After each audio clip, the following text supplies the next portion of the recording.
This is the most shocking issue ever. Beneath the trees where nobody sees. And I'm glad you're here with us so we can talk about it.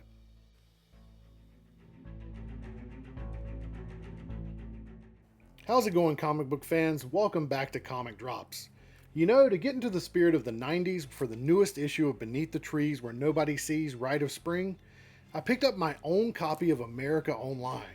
And look, I can get 1,175 free hours of internet with this.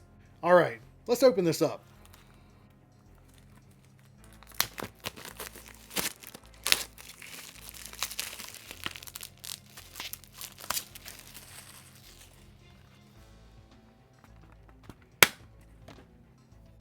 Hey, take a look at that. Brings back a lot of memories. Okay, well, enough of this. You didn't come here to talk about America Online. You want to know my thoughts on Beneath the Trees Where Nobody Sees Rite of Spring number 3. Well, this issue is by far my favorite of the entire series, and it picks up right where the first two issues left off. With Monica and Sam's perspectives already laid out, Patrick Horvath continues to play with shifting points of view to deepen the narrative. One of the most impressive aspects of this series is the way he uses perspective not as a gimmick, but as a way to build tension, build theme, and build character. Compared to the original run, it's clear he's become even more precise in his pacing, in creating suspenseful events, and in crafting characters who feel layered and unsettling. So what revelations are revealed in this issue? Stay tuned to find out. You're not ready for this issue.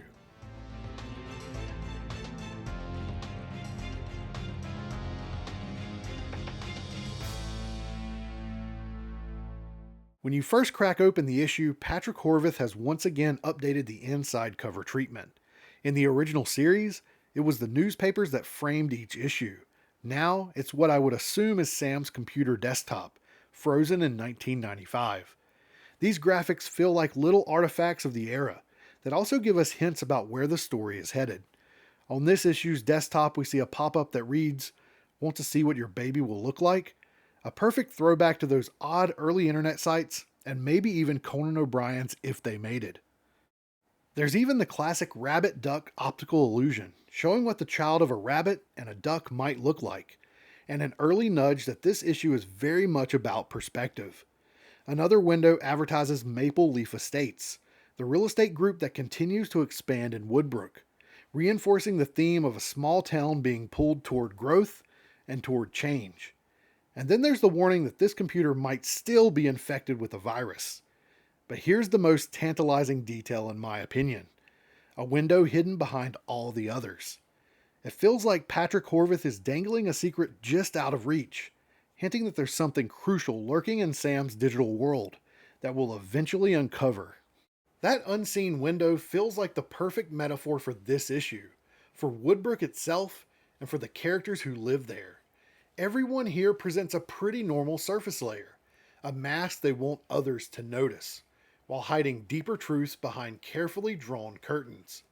Whether it's Monica searching for answers, Sam maintaining her perfect facade, or even the citizens going about their daily lives, every smile and every friendly exchange carries the weight of what's deliberately concealed. The real tension in this story doesn't come from what's obvious, but from what's lurking just behind the window we can't quite see. Pretty clever here, Patrick. So the comic itself opens with one of the most surreal and nightmarish sequences I've seen in this series so far. We see Monica asleep in her apartment bed. The alarm clock on her nightstand reads 9:29 a.m. She sits up, weary-eyed, clothes scattered on the floor, and immediately lights a cigarette. A knock at the door interrupts her haze, though, and with an annoyed hello, she approaches the door, but leaves the sliding lock fastened. From the other side, Sam's voice cuts in. "Monica, it's me, Samantha Strong. I just wanted to see if you've given any thought to what we talked about yesterday." Monica starts to answer.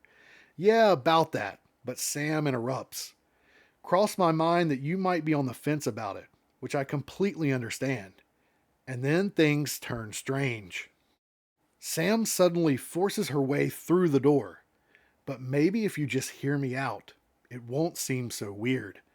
As the words leave her mouth, her head begins to expand grotesquely, stretching and distorting until it shatters the entire doorway. "I know how important it is for you to find your brother," Sam says as Monica bleeds from her face, unable to move, and frozen as Sam's swelling head consumes the room. Finally, Monica is absorbed into Sam's head as Sam's words finish. "To help you." It's an absurd, terrifying image, something out of Akira or Silent Hill 4, and it perfectly captures how suffocating Sam's presence has become in Monica's life. But it's also not real. Monica wakes up screaming, jolted by the sound of the phone ringing. Sam's growing, distorted head, I think, represents the overwhelming presence of her offer made in the first issue, in Monica's mind. Monica is still weighing Sam's offer, but the dream shows how suffocating that decision feels for her. It's not just persuasion, it's an invasion of her privacy. Sam pushes into Monica's private space and literally swallows her up. That could symbolize Monica's fear of losing herself, or maybe not finding her brother if she lets Sam in too deeply. And dreams often externalize anxieties. Monica's in a strange place, surrounded by people she doesn't know, chasing answers about her brother. The dream could reflect her fear of being trapped and absorbed by Woodbrook itself, just like Sam overtakes her in the dream. I mean, Sam presents herself as friendly, helpful, and selfless, but the dream cuts through all of that and that mask, showing how Monica might really perceive her: distorted, dangerous, and maybe a bit overpowering. In that sense, the dream acts as Monica's subconscious warning. Don't trust appearances, because what looks like help might just be the exact opposite. This is some good stuff here. And then she picks it up, still shaken, and mutters, "Yeah?" The voice on the line is the front desk. "Good morning, Miss Brewer. This is your 7 a.m. wake-up call." Monica gets out of bed, looks out the window at the pouring rain, and her narration begins. Morning in Woodbrook. This whole place feels stuck. It's like the rest of the world is moving on, but almost nobody's noticed it yet. And I can't explain it, but it feels like if I don't keep moving, I'm going to get stuck here too. This captures one of the core tensions of the series: the pull between escape and entrapment. Woodbrook is portrayed as a place weighed down by the past, where the townspeople carry on with the illusion of normalcy, even as tragedy and violence linger just below the surface. For Monica, who comes into town searching for her brother, this fear isn't just about geography, it's about identity. To get stuck would mean becoming absorbed into the same inertia that grips Woodbrook as a whole, where people accept their circumstances and bury what they can't face. Her line also underscores how fragile her sense of direction is. She's desperate for answers, but she's equally desperate not to lose herself in the process. Symbolically, it reflects the danger of small towns like Woodbrook, where appearances mask corruption, and the past has a way of trapping those who linger far too long. From here, we cut back and forth between Monica's search and Sam's daily life. At Sam's hardware store, a customer named Susan comments, "Sam, your gray is really starting to show. Have you ever wondered what it would be like if you dyed your fur?" Sam is unamused and deadpans back, "I hadn't really thought about that. Have you ever wondered what it would be like if you died?" After a beat, they both laugh it off like a harmless joke, but the menace in Sam's words lingers. Sam's joke is a perfect example of how Patrick Horvath blends dark humor with menace to subtly show us Sam's true nature. On the surface, it plays like a deadpan joke that both women laugh off, but it's also a moment where Sam might be just trying to get a thrill by saying something shocking. Instead of engaging with the harmless small talk of aging and appearances, she pivots immediately to mortality, a subject she controls intimately through her killings. The exchange highlights how comfortable Sam is with weaving violence into everyday life, disguising it as some sort of wit in a weird way. It also shows how the people of Woodbrook are so used to her persona that even something chilling can be brushed aside as harmless banter. Beneath the laughter, though, there's a subtle reminder of how thin the line is between Sam's public charm and the chaos within her. Meanwhile, Monica makes her way through Woodbrook in the pouring down rain and eventually arrives at the library. Sam's narration hovers over her. She came to Woodbrook so quickly. Desperate, but sharp. Sharp enough to hesitate about what I suggested. Long enough that she could dig up whatever she could about me and everything else. At the library desk, Monica asks about old newspapers from 1986. But before she can finish, the librarian cuts her off. About the murders? It's a loaded response that shows how deeply Nigel's crimes still haunt this town. The librarian walks her to the microfilm machines, antiquated relics of another era, and explains, I pulled everything I could find related to the madness. Each roll is about 10 or 15 issues. That word madness is telling. In Woodbrook, though, Nigel wasn't just a killer. He was the embodiment of insanity intruding on small town life. And then Monica begins scanning headlines. Killer is caught. A nightmare over. Followed by local hero honoring the memory of her friends, with Sam's picture plastered across it. The librarian adds, it's a miracle she survived that night. We as readers know better, though. It wasn't a miracle at all, but a carefully constructed ruse hiding Sam's own crimes. And of course, if you haven't read the finale of the original series, make sure to check out my playlist of all my Beneath the Trees Where Nobody Sees videos. From here, the comic transitions into flashbacks from Sam's youth.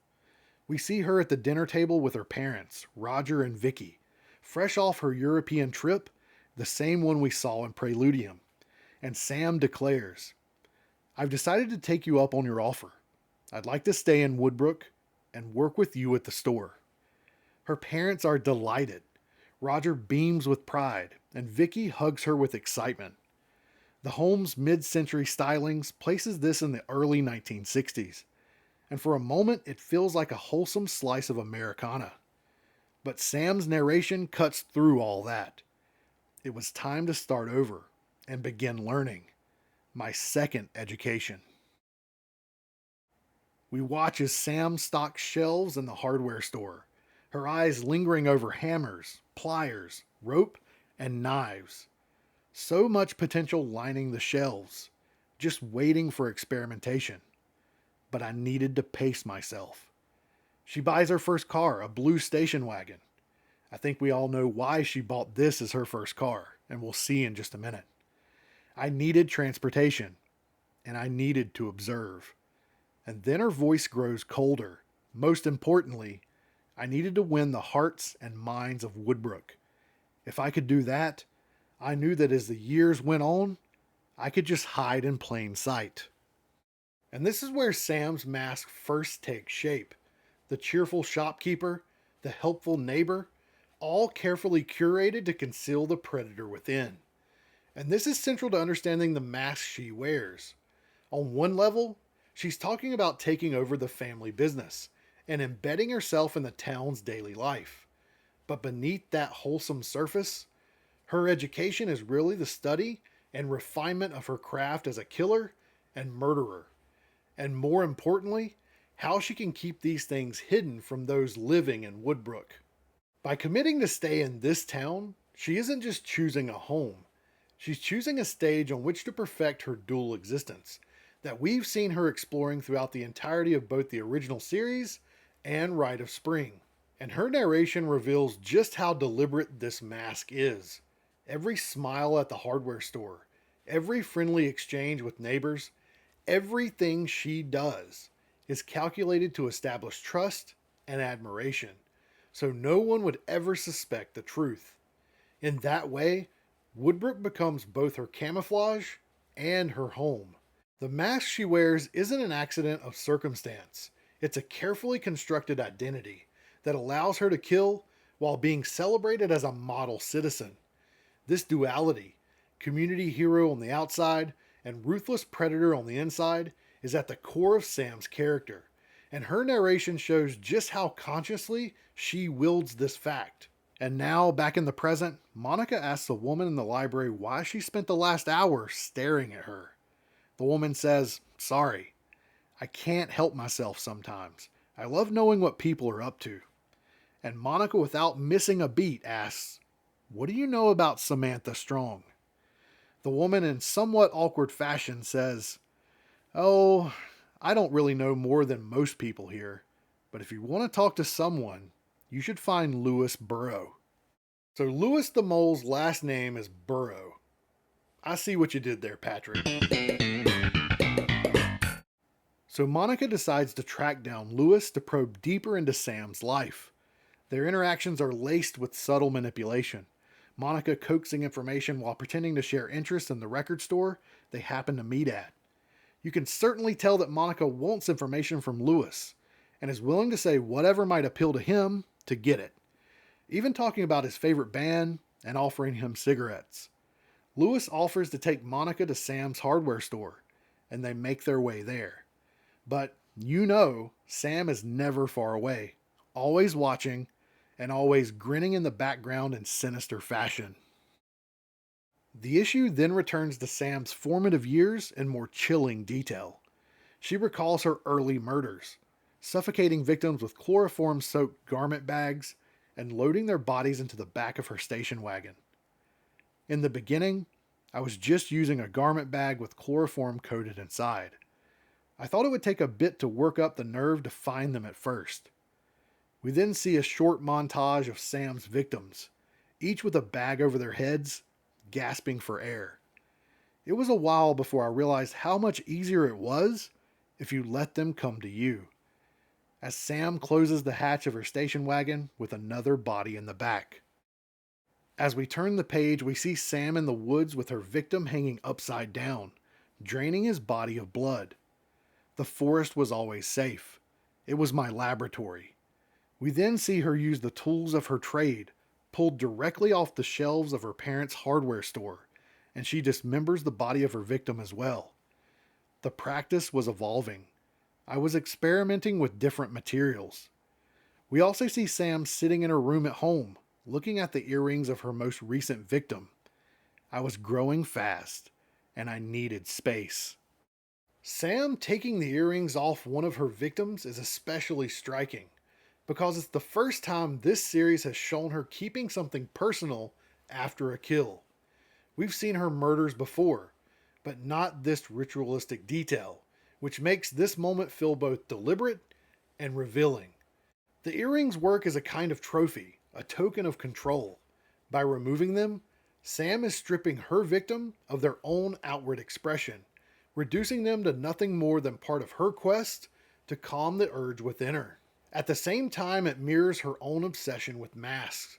While she carefully maintains her own persona in Woodbrook, she dismantles the identities of those she kills.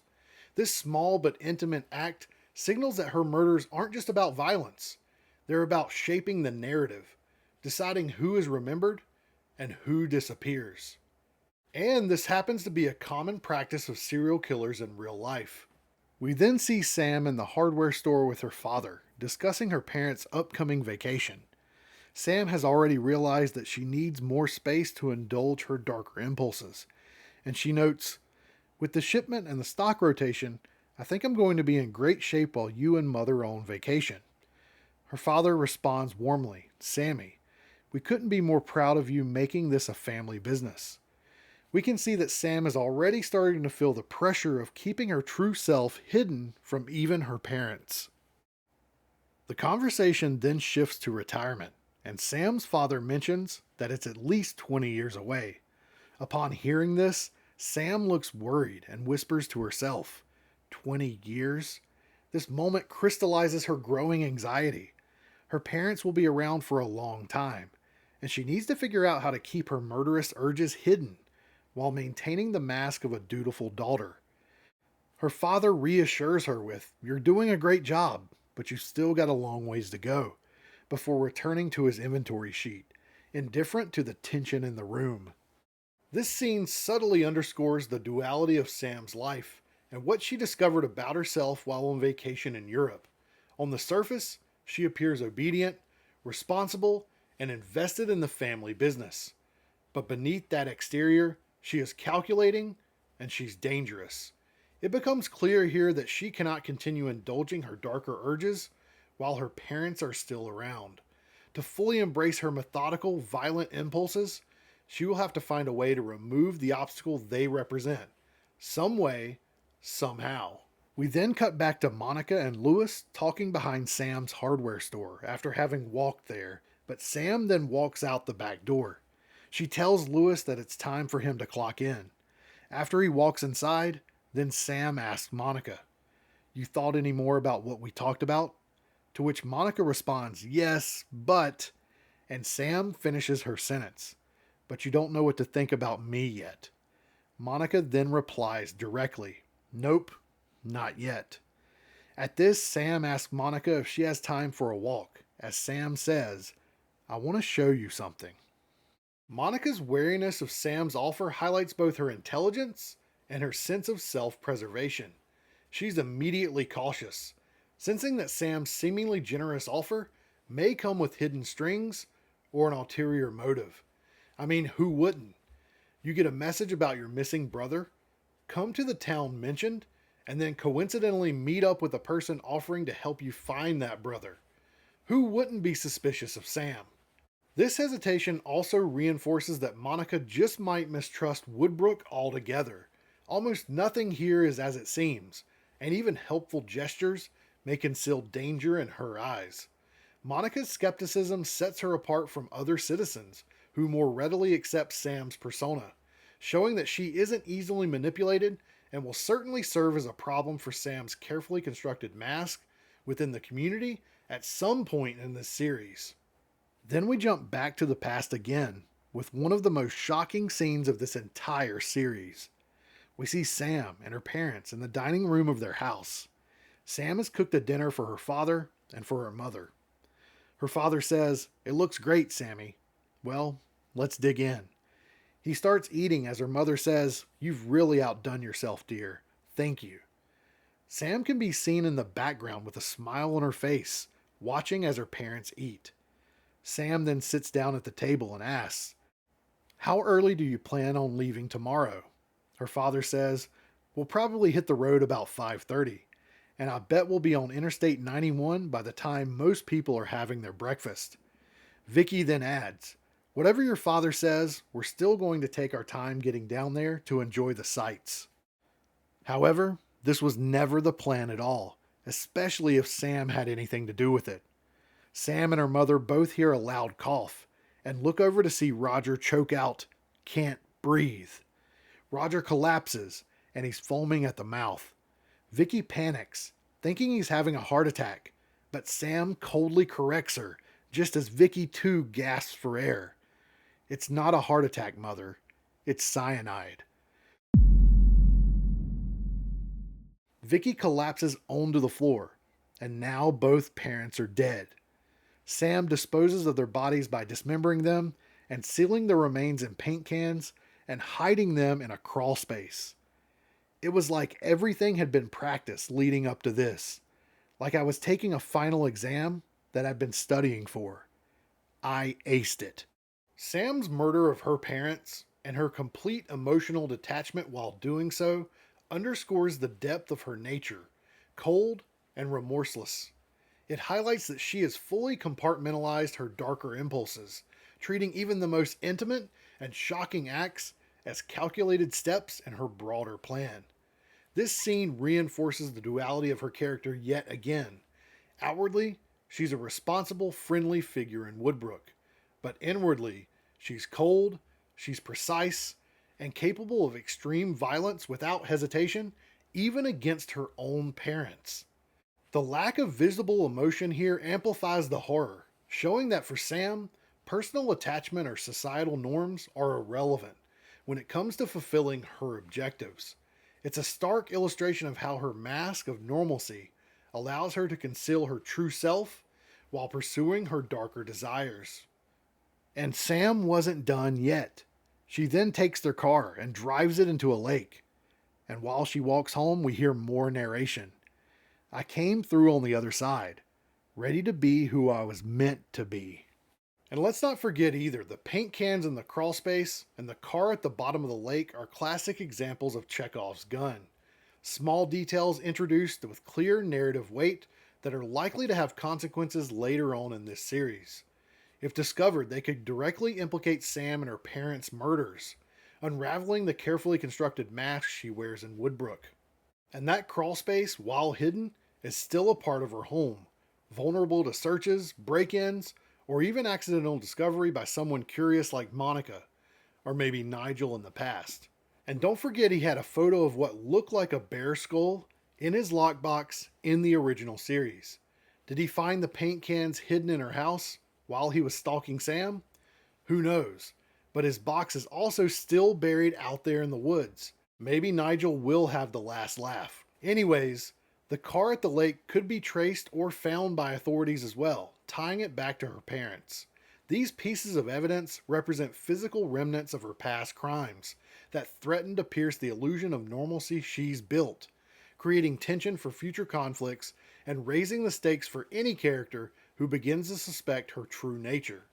These details feel too deliberate to be forgotten, and may prove to be Sam's undoing later on in this series.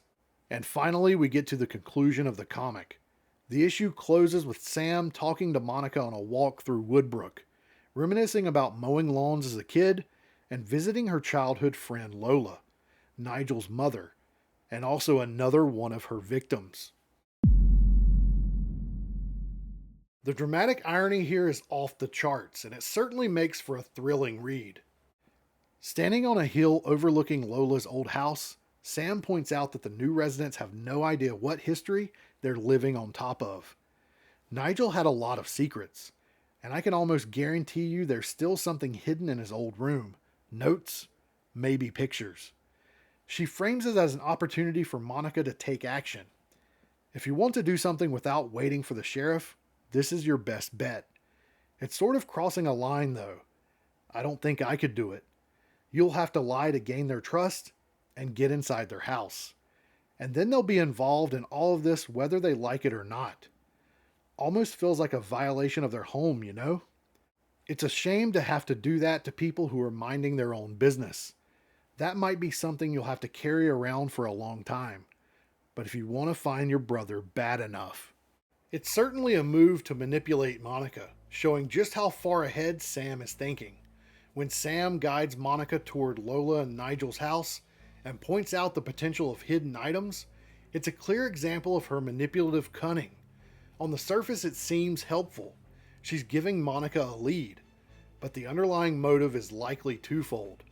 First, Sam is testing Monica, seeing how far she's willing to go, whether she'll lie, deceive, or cross ethical boundaries to achieve these goals. And second, it's a way for Sam to maintain control over the narrative. By pointing Monica in a specific direction, Sam can shape what Monica discovers, potentially steering her away from incriminating evidence or framing events in a way that benefits Sam. This scene underscores Sam's duality yet again. She presents herself as a helpful, benign figure, while carefully orchestrating situations to satisfy her own goals and maintain her hidden identity. It's manipulation disguised as guidance. But unlike most people in Woodbrook, Monica isn't so easily charmed. She doesn't care about Sam's mask as the beloved shopkeeper. She sees through the cracks. And as Sam tries to pull her deeper into her plans, Monica's suspicion only seems to grow. I guess we'll have to wait until the next issue to truly find out. So Beneath the Trees Where Nobody Sees, Rite of Spring number 3 leaves us with more questions than answers, and the shadows of Woodbrook feel longer and darker than ever. Patrick Horvath continues to layer tension and suspense in masterful ways, making every encounter, every conversation, and every new lead feel like there's more going on than we might think. It's going to be a long wait for issue number 4, and November 12th can't come soon enough. And of course, don't forget to like, comment, and subscribe for more deep dives into your favorite comic series. Thanks for watching, and I'll see you in the next one.